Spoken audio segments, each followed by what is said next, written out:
আসসালামু আলাইকুম, welcome back to my channel Fauzia's mom.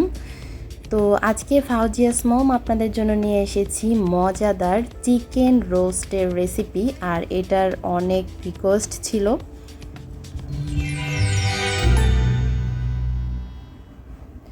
তো আমি চিকেন রোস্ট করার জন্য প্রথমে এখানে আমি দুটো চিকেন নিয়েছি, আর এগুলো রোস্টেড চিকেন।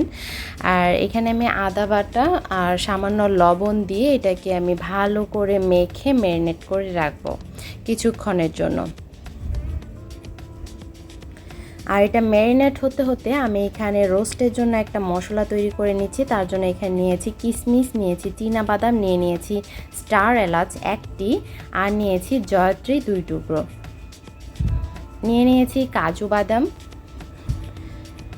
আপনারা চাইলে এখানে কাঠবাদামও ইউজ করতে পারেন। সাথে দিয়েছি এলাচ, দিয়েছি লবঙ্গ, আর লবঙ্গের পরিমাণটা কিন্তু কম দিতে হবে। গোলমরিচ দিয়েছি আমি কালোটা, আপনারা চাইলে সাদাটাও অ্যাড করতে পারেন। দিয়েছি দারুচিনি। এবারে সবগুলো একসঙ্গে আমি একটা পেস্ট তৈরি করে নিয়েছি। এবারে আমি যেটা করছি সেটা হচ্ছে পেঁয়াজ বেরেস্তা করে নিচ্ছি। তো কড়াইয়ে আমি কিছুটা তেল দিয়ে আমি সেখানে 2 কাপ পেঁয়াজ কুচি, আর পেঁয়াজ কুচিগুলো একই রকমভাবে করেছি। এবারে আমি এটাকে মিডিয়াম আঁচে আমি বেরেস্তাটা করে নিচ্ছি। আর বেরেস্তা করে আমি এটাকে উঠিয়ে নিচ্ছি। আমার বেরেস্তাটা করা হয়ে গিয়েছে। আর এই বেরেস্তাটা কখন ব্যবহার করতে হবে সেটা আমি দেখিয়ে দেব। আর এই রোস্টের প্রত্যেকটা টিপস আমি দিয়ে দেব কিভাবে এটাকে খুব সুস্বাদু করা যায়। তো এবারে সেই তেলেই আমি যে ম্যারিনেট করা চিকেনগুলো ছিল সেগুলো আমি ভেজে নিচ্ছি এপিট ওপিট করে। এখানে কিন্তু ডুবো তেলে ভাজতে হবে না, অল্প তেলেই ভাজা যাবে। আর এটাকে কিন্তু বেশি ভাজতে হবে না, তাহলে কিন্তু খেতে ভালো লাগবে না। এটাকে একটু কিছুটা লাল লাল করে ভেজে তারপরে উঠিয়ে নেব।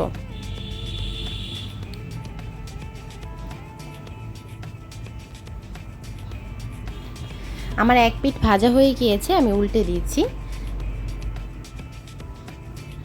এখনও পর্যন্ত যারা আমার চ্যানেলটিকে সাবস্ক্রাইব করেননি, প্লিজ সাবস্ক্রাইব করে আমার চ্যানেলটির পাশে থাকার জন্য অনুরোধ রইল। পাশে থাকা বেল আইকনটি ক্লিক করে দিবেন, এতে করে নতুন নতুন রেসিপিগুলো আপলোড হওয়ার সাথে সাথে আপনার নোটিফিকেশন পেয়ে যাবেন।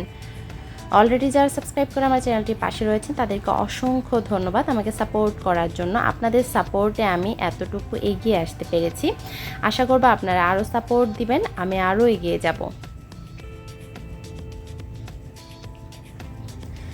তো আমার এগুলো প্রায় ভাজা হয়ে গিয়েছে, আমি একটি একটি করে উঠিয়ে নিচ্ছি।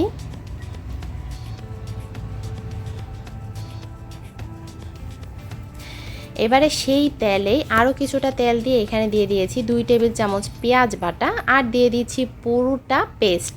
আমি সেই যে সিক্রেট মশলাগুলোর পেস্ট করেছিলাম সেগুলোর পেস্ট পুরোটাই আমি দিয়ে দিয়েছি এখানে।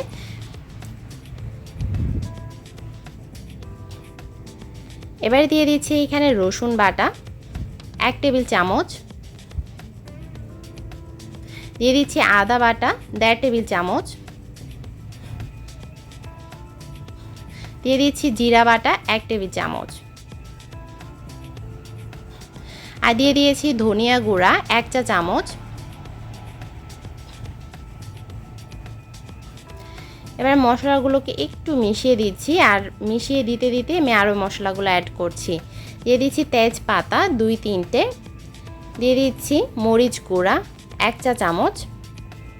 আপনারা এখানে মরিচ গুঁড়া একদমই ব্যবহার না করে এখানে কাঁচামরিচ অ্যাড করতে পারেন।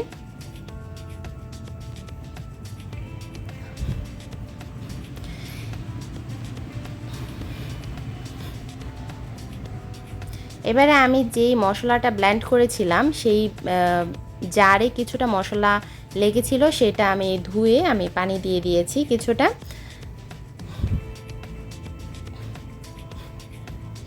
এবারে দিয়ে দিচ্ছি ফেটিয়ে রাখা টক দই 1 কাপ, আর টক দইটা কিন্তু দিতে হবে।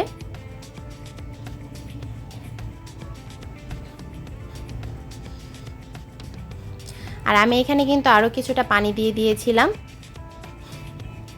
দিয়ে দিচ্ছি স্বাদ মতো লবণ। এবার আমি এরই মধ্যে আমি চিকেনগুলো আর উপর থেকে বেশি অর্ধেক পেঁয়াজ বেরেস্তা দিয়ে দিয়েছিলাম। আমার ক্যামেরাটা অফ থাকার কারণে আমি এটা দেখাতে পারিনি, তার জন্য আমি দুঃখিত।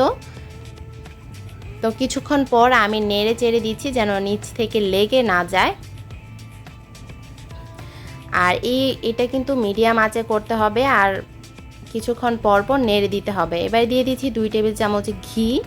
ঘিটা কিন্তু এটা টেস্ট প্লাস ফ্লেভার দুটোই খুব ভালো আসবে। দেখুন এটার কালারটা কি চমৎকার এসেছে। খেয়াল রাখতে হবে যেন নিচে লেগে না যায় আর সেভাবেই কিন্তু নেড়ে চেড়ে আপনাদেরকে এটাকে রান্না করে নিতে হবে। দিয়ে দিচ্ছি উপর থেকে 5-6টি আস্ত কাঁচামরিচ। আর 1 চা চামচ চিনি উপর থেকে দিয়ে দিয়েছিলাম। দিয়ে দিচ্ছি গুঁড়ো দুধ। হয়ে যাওয়ার কিছুক্ষণ আগে আগে এই গুঁড়ো দুধটা ব্যবহার করতে হবে। আর গুঁড়ো দুধটা না দিলে কিন্তু এটা টেস্টটা তেমন ভালো আসবে না। আপনারা চাইলে এই গুঁড়ো দুধের পরিবর্তে মাওয়াও দিতে পারেন। চিকেন রোস্টটা যেহেতু এখানে সেই পরিমাণ পানি দিতে হবে যাতে করে চিকেনটা খুব ভালো করে সেদ্ধ হয়ে যায়। প্লাস তো দেখুন আমার চিকেন রোস্টটা কিন্তু একদম হয়ে গিয়েছে। আর এটা ঠান্ডা হয়ে গেলে এটার উপরে কিন্তু তেলটা ভেসে আসবে। তো এই ছিল আমার চিকেন রোস্টের রেসিপি। আশা করছি আমার এই চিকেন রোস্টের রেসিপিটা আপনাদের কাছে খুব ভালো লেগেছে। আর যদি ভালো লেগে থাকে প্রতিবারের মতো লাইক কমেন্ট শেয়ার করতে একদম ভুলবেন না। সাবস্ক্রাইব করে আমার চ্যানেলটির পাশে থাকবেন। বেশি বেশি করে শেয়ার করে দিবেন ফ্রেন্ডস অ্যান্ড ফ্যামিলির সঙ্গে আর অন্যের উপকারে আসবেন। এতক্ষণ আমার এই ভিডিওটা দেখার জন্য ধন্যবাদ সবাইকে। ভালো থাকবেন সবাই। আল্লাহ হাফেজ।